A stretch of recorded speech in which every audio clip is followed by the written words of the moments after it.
नमस्कार, मैं assistant professor Gunjan Paliwal from LJ school of law से आप सभी का स्वागत करती हूँ एलजे रेडियो माइक पे।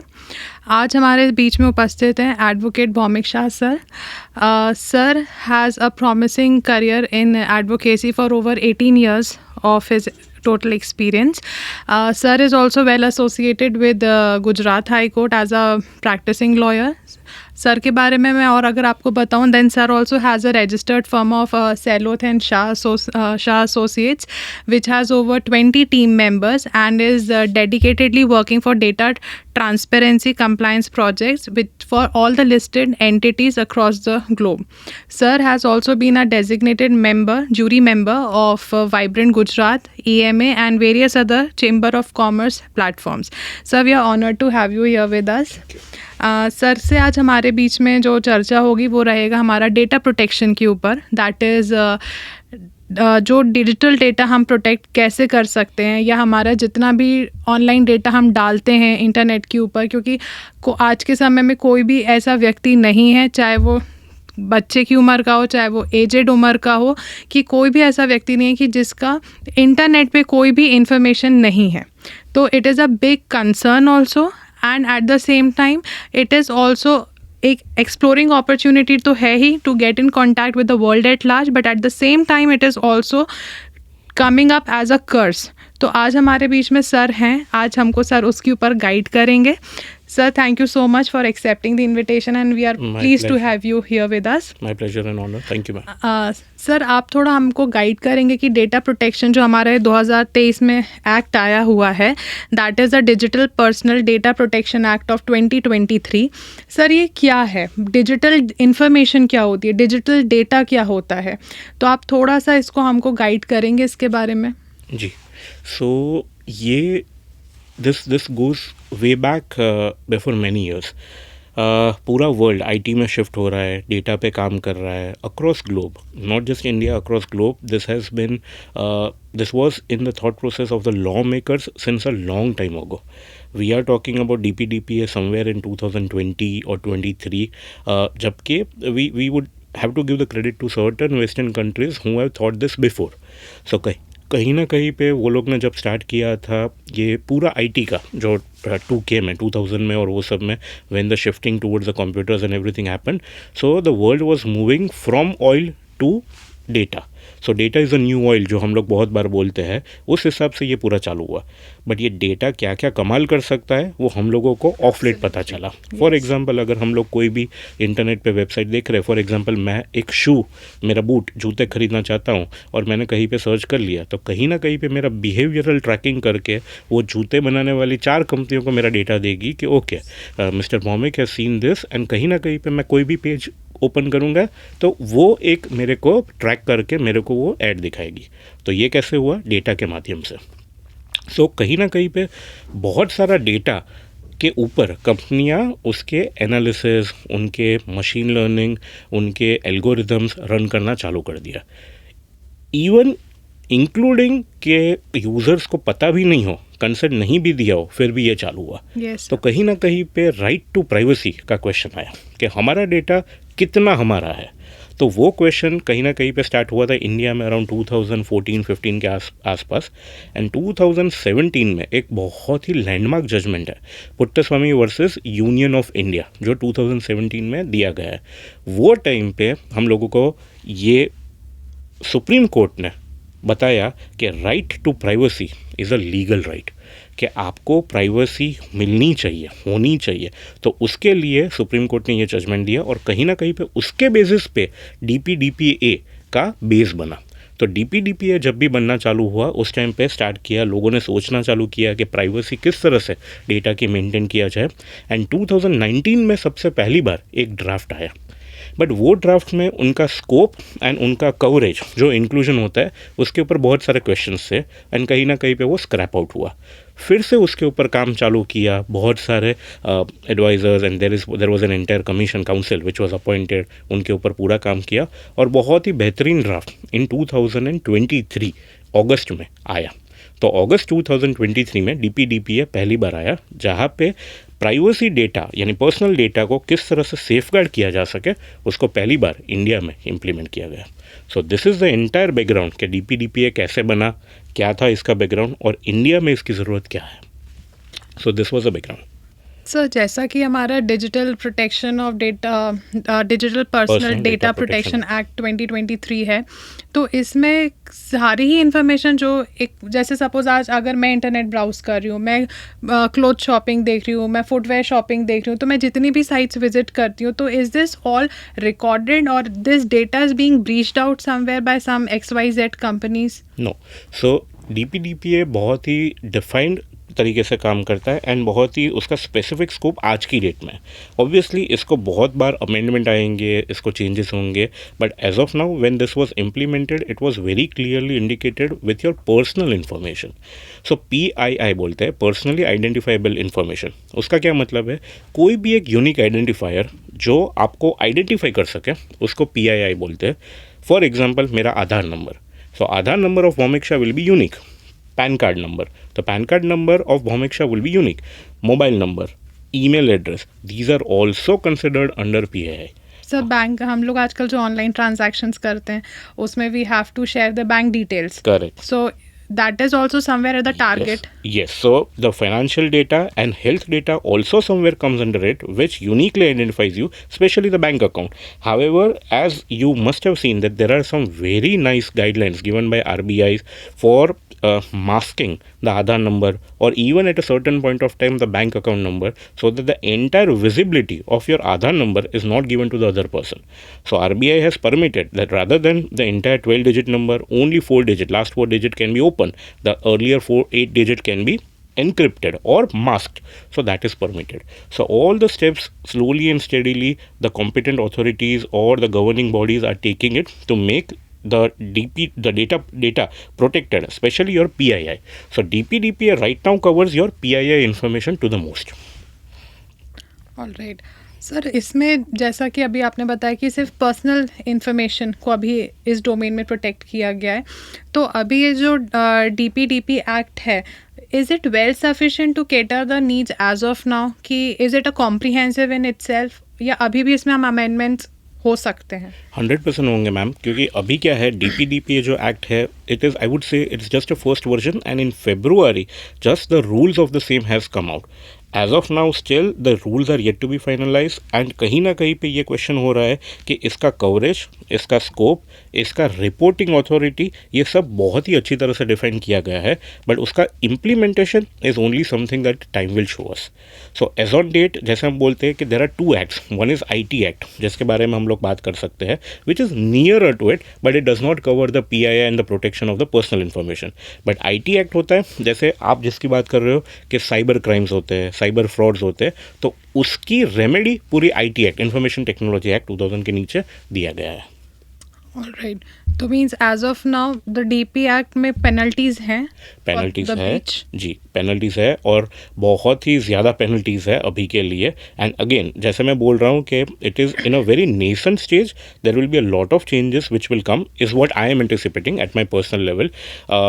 As of date there are penalties up to 250 crores जो ये एक्ट में अभी के लिए स्टिपुलेट की गई है कि for example when you start, there are penalties where a breach happens for some child data, if a breach happens for some very very huge important data, so उनका 200 करोड़, 150 करोड़, 250 करोड़ अप टू ये penalties दी गई है. So it is very well defined under it and एक पूरा DPB data protection board बना हुआ है जो ये डिफाइन करेगा कि what is the breach, till what extend it is, and it is permitted to put across the penalty on the breaching party. All right sir, taking further this conversation, जैसे हम कोई भी एक्ट पढ़ते हैं तो we know this act is applicable to whom, या किस को टारगेट करेगा, कि इसका प्रे कौन बनेगा. तो सिमिलरली जो हमारा DPDP एक्ट है, तो is it only targeting the big companies who are taking this data online, और is it even targeting the single person जो हमारी इन्फॉर्मेशन को ऑनलाइन ले लेते हैं कहीं से? Absolutely, ma'am. So the coverage of this act is completely over all of the people जो इंडियन जुरिस्डिक्शन के नीचे आते हैं, even an individual, even an small MSME और big companies, medium scale companies, everyone are covered under DPDPA। Only thing is के जहाँ पे भी डेटा कोई भी पर्सनल यूज़ के लिए उसको कॉन्टेम्पलेट करते हैं तो उसमें ये DPDPA एप्लीकेबल नहीं होगा। फॉर एग्जांपल एक छोटा सा आपको एग्जांपल दूँ क्या, भाई मेरे बच्चे का बर्थडे पार्टी है, मेरे फ्रेंड्स का पूरा एक लिस्ट बना है, उसमें उनका फ़ोन नंबर्स है, ईमेल एड्रेस है और समथिंग कहीं ना कहीं पे अगर फॉर एग्जांपल रजिस्टर करनी है कुछ राइट्स के लिए और अगर मैं कुछ डेटा यूटिलाइज कर रहा हूँ तो that is for my personal use and it is not for a commercial use और फॉर एनी अदर यूज़। सो वो एग्जेम्प्ट किया गया है DPDPA के अंदर। Otherwise each and every individual, whether a proprietorship or a partnership, LLP, private limited company, everyone falls under the purview of DPDPA. All right sir, जैसे being a common man, suppose अगर आज मेरी कोई information कहीं से breach हो जाती है तो what all remedies do I have कि मैं किसको अप्रोच करूं? मेरा कोई पर्सनल डेटा लॉस हो गया है, मेरी कोई पर्सनल इन्फॉर्मेशन मार्केट में आ गई है, तो how do I get remedy to it and what are the authorities कि मैं जिनको अप्रोच कर सकूं? परफेक्ट। सो सबसे पहले ये अभी पूरा ही एस्केलेशन मैट्रिक्स जैसा बन रहा है, बट आज की डेट में जो बना हुआ है वो कौन सी कंपनी को आपने डेटा दिया था और कहाँ से वो ब्रीच हुआ, तो वो ब्रीचिंग कंपनी के पास एक DPO होता है, डेटा प्रोटेक्शन ऑफिसर। तो the right person and the right authority to approach is DPO कि बॉस मैंने आपको ये डेटा दिया था and it is for a specific purpose. हाँ, एक चीज़ बहुत इंपॉर्टेंट मैं बताना भूल गया कि DPDPA में बहुत क्लियरली डिफाइंड है, whenever a company, individual और entity is taking a data, it has to very clearly define for what use the data is being taken. The data यानी उसका पर्पस ऑफ यूज़, कि ये data मैं आपको for example ये application खेलने देने के लिए यूज़ कर रहा हूँ, ना कि आपको ये मार्केटिंग के लिए थर्ड पार्टी को मैं दूंगा या आपको मैसेजेस आएंगे, ना, उसके लिए नहीं। यानी आपका पर्पस बहुत क्लियरली डिफाइन होना चाहिए। Second, consent. ये पूरे फ्रेमवर्क में कंसेंट बहुत इंपॉर्टेंट है। There are different kinds of consent, general consent, specific consent, explicit consent, child consent, lot of consents are there and very clearly define कि कहाँ पे कौन सा कंसेंट लेना चाहिए। तो अगर आपने कंसेंट दिया है तो वो कंपनी उसके हिसाब से ले सकती है। However there is a beautiful thing which is given under this act where you can withdraw your consent. For example आज की डेट में XYZ बैंक को मैंने अपना डेटा दिया है और मैं बोल रहा हूँ कि बैंकिंग ट्रांजैक्शन के लिए आप यूज़ करो एंड कहीं पे मैंने अर्लियर मार्केटिंग के लिए भी अगर आपके पास कुछ स्कीम होती है तो आप मेरे को बताइएगा, तो उसके लिए मैंने कंसेंट दिया है, बट फिर उसके मार्केटिंग के बहुत कॉल्स आने लगे, तो I have all my rights to write to their concerned officer and DPO कि आप इसको विड्रॉ करिए and otherwise that is a breach of my data, my personal data. In case the DPO fails to adhere to the request, then we have an option of DPB, that is Data Protection Board, जहाँ पे मैं report कर सकता हूँ कि पहले मैं DPO के पास गया, उन्होंने ये नहीं किया है, इसलिए मैं आपके तक एस्केलेट कर रहा हूँ। And DPB has all the right to investigate and give the penalties और remedy whatever is available. All right, तो आपने जो अभी कंसेंट विड्रॉ का क्लॉज बताया, सो दिस इज़ समथिंग कि जैसे क्योंकि हम ऑनलाइन कई चीज़ें अप्लाई करते हैं तो ऑटोमेटिकली उसमें एक बार रेज हो जाता है फॉर हैविंग द कंसेंट, तो ये कंसेंट को मैनिपुलेट भी किया जाता है because 80% of the people I find कि वो उस कंसेंट बार को कभी पढ़ते ही नहीं है, simply they just have it, I accept पे टिक करा and just process it further. But I would beg to differ, not 80%, I would say more than 95%, and that is where the entire thing Yes, is. yes. Because see, the companies are, I would not say that they manipulate. They very clearly tell you that we are taking this data for XYZ usage, and if you are not reading, so somewhere we are at fault. So कहीं ना कहीं पे it is a very common thing that you are consenting the company to do this XYZ। For example अगर आपको एक game या कोई application खेलनी है एंड आप उसको कंसेंट दे रहे हो कि आपका लोकेशन वो ट्रैक कर सके या आपका वो लोकेशन मांगते हैं, अकाउंट कॉन्टैक्ट में एक्सेस मांगते हैं, कैमरा एक्सेस मांगते हैं, तो ये सारी चीज़ें तो फिर किसी भी कॉमन व्यक्ति का एक वो पर्सनल जो प्राइवेसी वाला जो पार्ट हमने अभी डिस्कस करा वो तो फिर बचा ही नहीं। एग्जैक्टली, बट मैं वही आपको बता रहा हूँ कि दैट इज सब्जेक्ट टू, अब ये एक ऐसा इकोनॉमिक्स हो गया है कि आपको वो खेलना हो तो देना पड़ेगा, अगर नहीं खेलना हो तो नहीं देना। हावेवर उसमें भी बहुत सारे रेमेडी DPDPA के नीचे दिया गया है। जैसे मैंने आपको बोला कि आप कभी भी विड्रॉ कंसेंट कर सकते हो, कि ये आप नहीं कर सकते हो, फिर भी आप मेरे को करना देना चाहते हो तो करिए, अदरवाइज फॉर एग्जांपल अगर आपने बहुत बार वेबसाइट देखी होगी तो वेबसाइट में 3 ऑप्शन मिलते हैं, एक मैनेज कुकीज़, एक एक्सेप्ट ऑल कुकीज़, एक रिजेक्ट ऑल। बहुत अच्छी वेबसाइट्स और कंपनीज होती है जहाँ पे रिजेक्ट करने के बावजूद वो आपको कंटिन्यू करने देती है। So that is upon the company what services they want and what you are giving them a consent for. Yes yes okay. So सब लाइक अगर कोई भी हमारे साथ अगर हमें अपनी कंसेंट को विड्रॉ करना है तो first person to approach is the data protection officer of that company. और officer if he is not working on the timeline basis then we can approach to the data protection board. ये हर company के लिए mandatory है formulate करना? Not as of now. As of now इन लोगों ने सिग्निफिकेंट डेटा फिड्यूशरी, अब एक आपको कंसेप्ट बताता हूँ डीपीडीपीए के नीचे। तो there are 3 main pillars of डीपीडीपीए।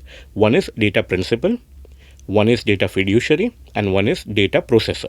आप थोड़ा बताएंगे क्या क्या जी है? जी मैं बताता हूँ। डेटा प्रिंसिपल यानी मैं, आप और कोई भी इंसान के जिसका डेटा कंपनी ले रही है तो उसको डेटा प्रिंसिपल बोलते हैं।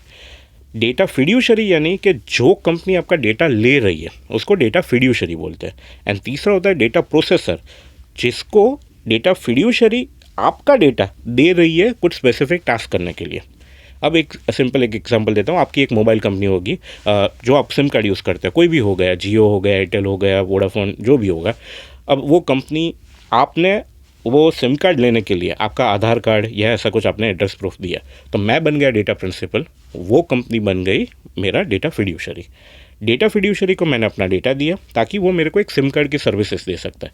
हाउएवर वो कंपनी के पास, for example, just a hypothetical example, उनका खुद का कॉल सेंटर नहीं है, तो वो जाता है एक तीसरे पास जिसके पास 500 लोगों का कॉल सेंटर है और वो बोलेगा कि मेरे कस्टमर के जितने भी कॉल्स आएंगे आप हैंडल करोगे। तो वो बोलेगा कोई बात नहीं, बट जो भी कॉल्स आ रहा है तो उसके लिए मेरे को उसका लोकेशन चाहिए। क्यों? क्योंकि अगर गुजरात से कॉल आ रहा है तो मेरे को गुजराती में भी टेलीकॉलर उसको देना है, तो मेरे को पता होना चाहिए कि ये कॉल कहाँ से आता है। तो वो तीसरा बन गया आपका डेटा प्रोसेसर। डेटा प्रिंसिपल यानी मैं, मोबाइल कंपनी यानी डेटा फिड्यूशरी, और जो कॉल सेंटर जो थर्ड पार्टी है वो बन गया डेटा प्रोसेसर। तो ये तीनों के कंपोनेंट के बेसिस पे ये पूरा ही डेटा का डीपीडीपी एक्ट का पूरा ही इकोसिस्टम चलता है। डेटा प्रिंसिपल कंसेंट देगा, डेटा फिड्यूशरी को राइट देगा कि आप मेरा डेटा यूज़ कर सकते हो for specific services, and data processor को डेटा फिड्यूशरी राइट देता है इन टर्न कि भाई मेरे को ये सर्विस चाहिए आपकी और आप ये एंड कस्टमर के लिए मेरे को करके दीजिए। सर फिर ये जो डेटा प्रोसेसर है, मतलब जो ये कॉलिंग हमको जो कॉल्स आते हैं, ये नहीं, हमारी इन्फॉर्मेशन अगर कहीं थर्ड पार्टी को सेंड करे, इनकमिंग इनबाउंड कॉल्स की मैं बात कर रहा हूँ। फॉर एग्जांपल अगर मेरा वोडाफोन का कार्ड है, अब मेरे को कॉल करना है कि भाई मेरे को मेरा प्लान चेंज करना है, तो कस्टमर केयर में मैं फ़ोन करूँगा, तो वो हो गया मेरा डेटा प्रोसेसर। क्योंकि कहीं ना कहीं पे मैंने वोडाफोन को कंसेंट दिया हुआ है कि मेरे को कॉल सेंटर की सर्विस चाहिए, तो तू मेरा डेटा एक जगह पे दे सकता है जहाँ पे मेरा कॉल लैंड होगा और मेरे को एक सर्विसेज मिलेगी। सर कई बार हमने कॉमनली ये भी ऑब्जर्व करा है, in fact this must have happened with every second person who is listening to this, कि हम नंबर किसी कंपनी में देते हैं, कहीं बैंक में देते हैं, मालूम पड़ता है किसी दूसरे बैंक से हमको कॉल आ रहा है कि ये कार्ड ले लो, ये लोन ले लो, तो वो हमने तो वहाँ इन्फॉर्मेशन दी ही नहीं, तो हमारा डेटा वहाँ तक पहुँच कैसे रहा है? एब्सोल्युटली। सो दो चीज़ें, एक मैं बहुत ही एक बढ़िया एग्जांपल आपको देना चाहूँगा जो मैं बहुत बार मेरे सेशंस में देता हूँ। एक बैंक थी, ऑब्वियसली मैं उनका नाम नहीं बता सकता, बट उनके साथ उनकी एक इंश्योरेंस कंपनी भी थी। अब मैंने वो बैंक में और वही नाम की इंश्योरेंस कंपनी है, वो बैंक में मैंने अपना बैंक अकाउंट खुलवाया। बैंक अकाउंट खुलवाने के टाइम पे उन्होंने फॉर्म में और सब जगह पे मेरा साइन लिया कि आप आपको कांटेक्ट करने देंगे, कुछ बैंक्स में नई स्कीम होगी तो आपको देंगे, फिक्स डिपॉजिट के रेट चेंज होंगे। मैंने बोला ओके, आप मेरे को कांटेक्ट कर सकते हो। वन फाइन डे उन्हीं की इंश्योरेंस कंपनी से मेरे को फ़ोन आता है, तो मेरे को बोलता है कि सर आपका अकाउंट हमारे पास है और हमारे पास ये इंश्योरेंस की बहुत बढ़िया स्कीम है। मैंने बोला कि भाई मैंने आपको ये नंबर नहीं दिया है और आप मेरे को क्यों कांटेक्ट कर रहे हो? वो बोले नहीं आपका हमारे बैंक में अकाउंट है। मैंने बोला क्योंकि मैं इस फील्ड में हूँ इसलिए मेरे को थोड़ा पता है कॉमन मैन से ज़्यादा, तो मैंने बोला कि मैंने अकाउंट आपकी बैंक में खुलवाया है, वो एक अलग एंटिटी है, आप अलग इंश्योरेंस कंपनी हो, एंटिटी अलग है। मैंने क्रॉस डेटा शेयरिंग के लिए कंसेंट नहीं दी है और कहीं पे भी मैंने साइन नहीं किया है। आप मेरे को अंडर डीपीडीपीए एक्ट फ़ोन नहीं कर सकते हो, और वो समझ के फ़ोन रख दिया उसने। But this is what the knowledge sharing to the entire common man is required. जैसे मैं बोल रहा हूँ कि अभी ये एक्ट बहुत नया है, लोगों को पता नहीं है, धीरे धीरे once it is implemented, people will understand the benefit of it, and I'm very sure with the vision with Honorable Prime Minister is sharing, or probably in coming time, this is something that will come across in the coming time ke more implementing by the people knowing it better. Yes, more awareness needs to be spread among the people regarding the same. जैसे आप हैं, आप तो इतने designated lawyer, तो you have the idea कि ये इसके बैकड्रॉप में क्या चल रहा है, बट एवरी सेकंड पर्सन जिसको ये फ़ोन्स आते हैं, that person doesn't know how to tackle this situation. या तो वो सिंपली फ़ोन हैंग अप कर देंगे या उनको 2-3 बातें सुना देंगे, यही होता है कॉमनली. बट ये जो ऑन लूप ये चल रहा है, ये स्टॉप नहीं हो रहा है, और इसको स्टॉप होना ज़रूरी है. इसको स्टॉप होना बहुत ज़रूरी है, बट उसके लिए मैं बोलूँगा कि 2 चीज़ों का अवेयरनेस बहुत ज़्यादा ज़रूरी है. एक, सरकार अपनी साइड से 100% अवेयरनेस कर रही है, एंड धीरे धीरे जैसे ये एक्ट बढ़ेगा वो आगे और आगे अवेयरनेस आएगा लोगों में. दूसरा, as a citizen we need to understand our rights and duties both. One thing, whenever we are installing any app, we need to understand कि ये ऐप हमारा क्या क्या डेटा का कंसेंट ले रहा है. हम लोग वो बस ऐप इंस्टॉल करने के लिए ऐप इंस्टॉल करते हैं और सब कंसेंट देते हैं. You won't believe, in my mobile I only have one screen of the apps, because I have deleted all the other apps, because I know what crucial data can go outside the mobile if we are making more apps. एक time पे मैंने बहुत सारे health के ये वो बहुत सारे ऐप्स इंस्टॉल कर दिए थे, बट फिर मेरे को रियलाइज़ हुआ ये ऐप्स मैं एक्चुअली यूज़ नहीं कर रहा हूँ, तो क्यों है मेरे मोबाइल पे, तो मैं उसको अनइंस्टॉल करके वो निकाला. सो दैट इज़ वेरी नेसेसरी कि जहाँ पे आपका यूसेज नहीं हो तो वो निकालिए, फर्स्ट थिंग. सेकेंड थिंग, उसी को कंसेंट दीजिए जो आपको यूज़ में चाहिए. Otherwise you do not give consent to all the apps for all the things. For example, बहुत सारी ऐप्स है जहाँ पे वो लोग आपको माइक्रोफोन का, आपका कैमरा का, आपका लोकेशन का, आपके कॉन्टेक्ट्स का, आपका गैलरी का सब एक्सेस मांगेंगे. क्यों देना है आपको, जहाँ पे पता है कि no I only want this access. For example, एक वीडियो कॉल ऐप है, अब वो वीडियो कॉल ऐप में मैं सिर्फ माइक्रोफोन एंड कैमरा का एक्सेस दूंगा, मैं मेरे कॉन्टैक्ट का क्यों दूंगा. So this is what we have to understand before we give consent. So this is what I would say. One, the government has to make more awareness. Second, as a responsible citizen, you have to know what consents you are giving to what application. Absolutely.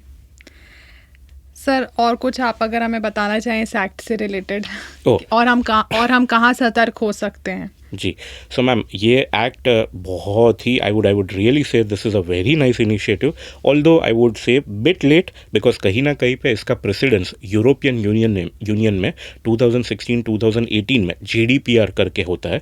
तो GDPR act उन लोगों ने कब का लेके आए थे. USA में हेल्थ डेटा रिलेटेड हिप्पा करके वो भी बहुत टाइम से आया है.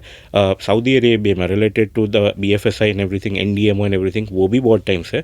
सो देर आए दुरुस्त आए जैसे बोलते हैं. So India is already there and we have already started working on DPDPA in a very right approach, I would say. Very right, because India has its own dynamics, huge population, different kind of people, different kind of entities, and to ease down legal system along with protecting the data of more than 125 crores people or 140 crores people, it's a very tough thing.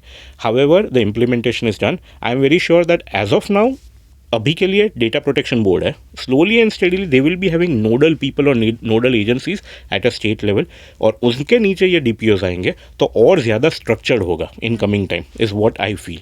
And this is going to be a very good act for the awareness of people of India and for the protection of data, I would say, especially the personal data. Correct. All right, sir. Thank you so much. आज हमने sir से सीखा कि कैसे हम data protection के लिए aware हो सकते हैं. क्या सरकार की तरफ से तो हम उम्मीद रखते ही हैं, government is with us, but at the same time we also need to take a responsibility that हम किन चीज़ों के लिए कंसेंट देंगे. हमको उस जो हमारे सामने टूल बार रहता है, हमको उसको पढ़ना ज़रूरी है. It is important. हम ब्लाइंडली उसको सिर्फ ओके या आई एक्सेप्ट पे क्लिक करके नहीं आगे बढ़ सकते. अगर हम वो करें तो हम फॉल्ट पर हैं. तो सबसे पहले before raising finger on somebody we need to see कि हमने तो कोई गलती नहीं करी है.